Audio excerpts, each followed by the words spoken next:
পেটে ক্ষুধা, মাথার ওপর বোমার আতঙ্ক। গাজার সাধারণ মানুষ জানে না কি তাদের অপরাধ, কেন বা তাদের ভাগ্য বরণ করলো এমন নির্মম পরিণতি। ফিলিস্তিনে ইসরায়েল হামলায় এ পর্যন্ত প্রাণ হারিয়েছেন ৬৫,০০০-এর বেশি। প্রতিদিন লাখ লাখ নারী ও শিশুর মুখে উঠছে না বেঁচে থাকার মতো ন্যূনতম খাবারটুকুও। বিশাল এই উপত্যকাটিতে এখনও যারা বেঁচে আছেন তাদের প্রতিদিনের খাবার যোগান দেওয়াটাই এখন কষ্ট হয়ে যাচ্ছে, যার কারণে তারা এমন খাবার খাচ্ছেন যা তৈরি হচ্ছে একটু ভিন্নভাবে। আটার তৈরি কোনো রুটি নয়, খাবারের অভাবে গাজায় ডাল দিয়ে তৈরি হচ্ছে এক প্রকার বিশেষ রুটি। গাজায় চলা তীব্র দুর্ভিক্ষের মাঝে ক্ষুধার তাড়নায় ডালের গুঁড়ো দিয়ে তৈরি করা এক প্রকার বিশেষ রুটি খাচ্ছে এখানকার সাধারণ মানুষ, যা দ্রুত না খেলে পরে শক্ত হয়ে যায়। তাই পরের দিন সেগুলোকে খাওয়ার আগে আবার কিছুটা আগুনে সেঁকে নিতে হয় এবং সেগুলোকে নরম করতে মেশানো হচ্ছে ভাজা গম ও মশলার একটি বিশেষ মিশ্রণ। শুধু জীবন বাঁচাতে খাওয়া এই নতুন রুটিগুলোর স্বাদ অতটা ভালো না হলেও এগুলো খেয়েই এখন তাদের বেঁচে থাকতে হচ্ছে।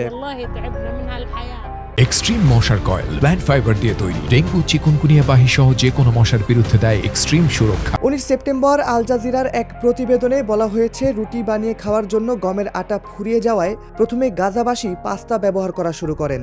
তার সাথেই প্রথমে কিছুটা আটা মিশিয়ে বানানো হতো আরেক প্রকার রুটি। তবে তা সাধারণ গমের আটার রুটির মতো স্বাদ না হওয়ায় তা খেয়ে শুধু ক্ষুধা নিবারণ করা যায়, তবে অতটা স্বাদ হয় না।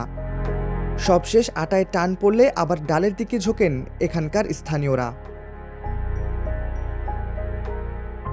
গাজা কষ্ট করছে শিশুদের খাবার তৈরি করতেও। তাদের খাবার তৈরির জন্য নেওয়া হচ্ছে বিকল্প ব্যবস্থা। জানা গেছে কৌটায় বন্দি মাংস ও ডাল দিয়ে এখানে তৈরি করা হচ্ছে এক প্রকার নকল বার্গার। বান না থাকায় সাধারণ রুটি দিয়ে খাওয়া হচ্ছে সেগুলো। শিশুদের হালকা নাস্তার জন্য সেখানে তৈরি করা হচ্ছে এক প্রকার বিশেষ মিষ্টি খাবার। এছাড়া পাস্তা ভেজে ছোলা ও মশলা মেখে তৈরি করা হচ্ছে নকল চিপস, যা অনেক পরিশ্রমসাধ্য কাজ।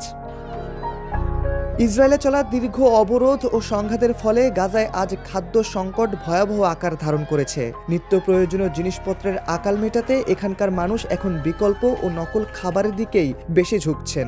পরিবারের সদস্যদের মুখে কোনো মতে খাবার তুলে দিতে নিত্য নতুন ও অভাবনীয় রেসিপি নিয়ে পরীক্ষা নিরীক্ষা চালাচ্ছেন।